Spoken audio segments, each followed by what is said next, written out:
I am Iron Man. Man, it's so great to be here. I've always been a big fan of the 10th Amendment, and it's great that the 10th Amendment Center exists, and it's great that this event exists. I think that it's quite a shame how many left liberals find the very idea of nullification so icky, when in fact they've been some of the most successful at it. We have all these sanctuary cities where city governments refuse to go along with federal immigration laws. That's nullification. We have, of course, the medical marijuana situation in California, where despite the Supreme Court saying you can't do that, the state of California says, yes, we can. That's nullification, too. And of course, you know, the librarians who destroyed all those records rather than turn them over because of unconstitutional national security letters, that was also nullification. So it's funny how successful civil liberties and civil rights have been protected when the federal government's ignored.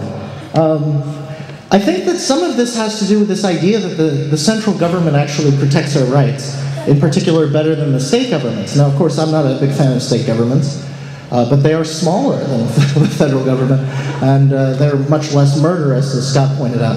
But the state governments sometimes do go a bit far, and I think one very important civil liberty to kind of think of this whole topic is one that I don't hear many people talk about on the question of decentralism or centralism, and that's habeas corpus.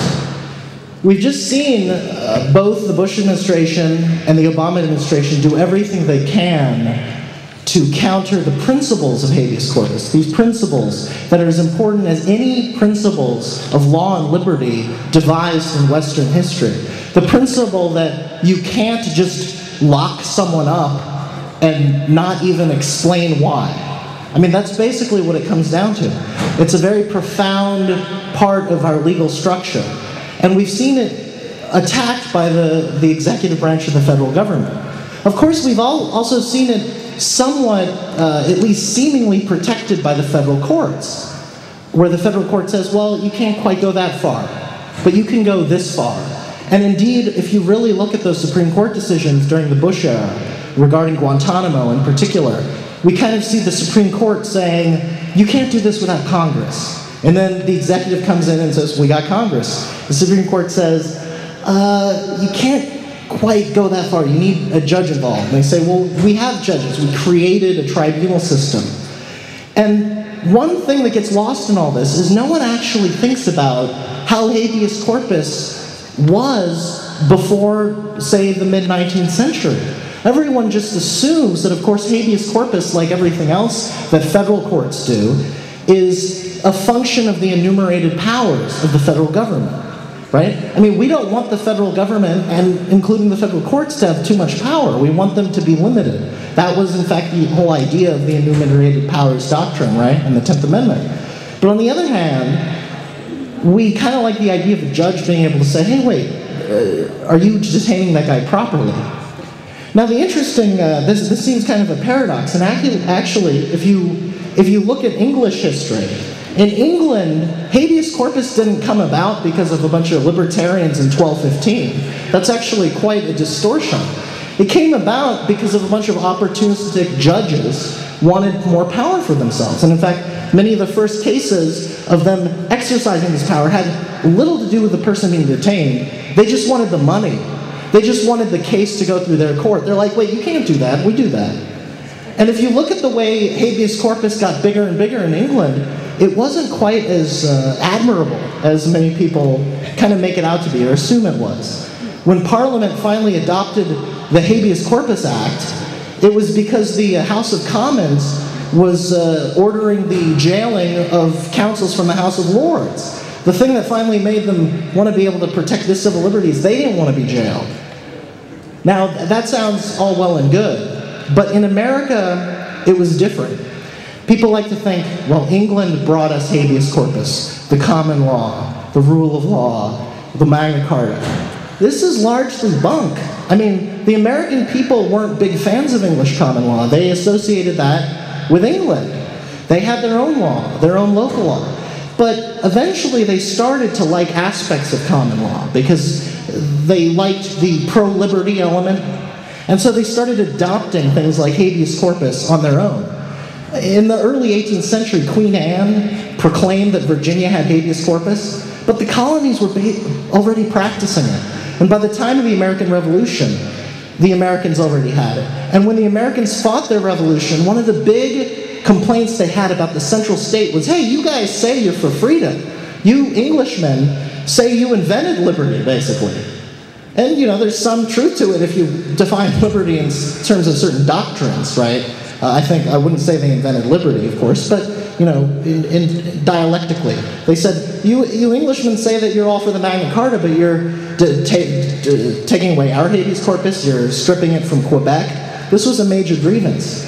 And so when the United States Constitution was born, who had the power of habeas corpus?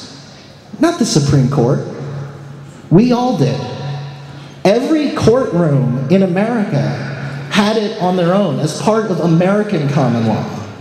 And indeed, the Constitution says that, you know, they can't suspend habeas corpus except in rebellion and public safety and all that. And a lot of people say, yeah, there it is, right there in the Constitution. And they were horrified when Alberto Gonzales famously said, the Constitution doesn't protect habeas corpus, or it doesn't guarantee it, it just prohibits taking it away. And people said, that doesn't make sense. Well, of course it makes sense. Because like so many of our other rights, they didn't come from Washington, right? We had them.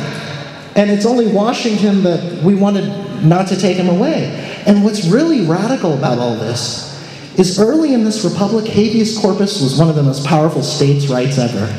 In 1836, Massachusetts court freed someone from the Navy. And this wasn't considered odd. It was the federal government in America, not in England. It was the central state that was being checked from down below. Meanwhile, when habeas corpus got, you know, centralized, like in 1833, it was the first major time the Congress expanded federal habeas corpus. It was to protect their own. It was in response to the Tariff of Abominations, where in 1833, South Carolina said, we're going to start jailing people enforcing this tax. And the federal government said, no, we're going to issue writs of habeas corpus to take them out of your jails. So it took on the centralist character. And of course, during the Civil War, during the slavery issue, where all these states had personal liberty laws and used habeas corpus to free people, and we had Joshua Glover freed in Wisconsin on habeas corpus, and the guy who stood up for him, Sherman Booth, the abolitionist, he was jailed for basically being an abolitionist and encouraging this. And they issued a writ, the Wisconsin court, and the Supreme Court overturned it and said, no, the states don't have this power. 1859. That's the real death of American liberty. And then the Civil War, of course, Lincoln suspended it a dozen times almost with Congress. And after that, the federal government took this liberty from us and was supposedly our guardian. But you know, during Reconstruction, when they passed the Habeas Corpus Act in the 1860s, it was supposed to protect people from state governments. And it did to some extent. But you know, the first time they changed it, they went back on it. Habeas corpus was used to question the detention of someone who was jailed, named McCardle. And what was his crime? Criticizing Reconstruction. And from then on, the national government wasn't very good at making sure people weren't being detained unjustly. We had world wars with Japanese internment. We have the war on drugs. We have the largest prison population in the world, per capita and in absolute terms. Unless you count like the concentration camps, it's probably the biggest prison population ever. This is all spawned by federal policy. It certainly hasn't been reversed by federal policy. And this is what happened when the national government took over this powerful remedy. And it was a powerful remedy. So what's this all mean? What this all means is the conservatives who say, you know, the Guantanamo decisions were bad because the Supreme Court shouldn't be meddling, they have a very narrow point. But what they don't realize is under the original Constitution, it's not up to just the Supreme Court and the federal courts what the military does at Guantanamo. It's up to the state courts.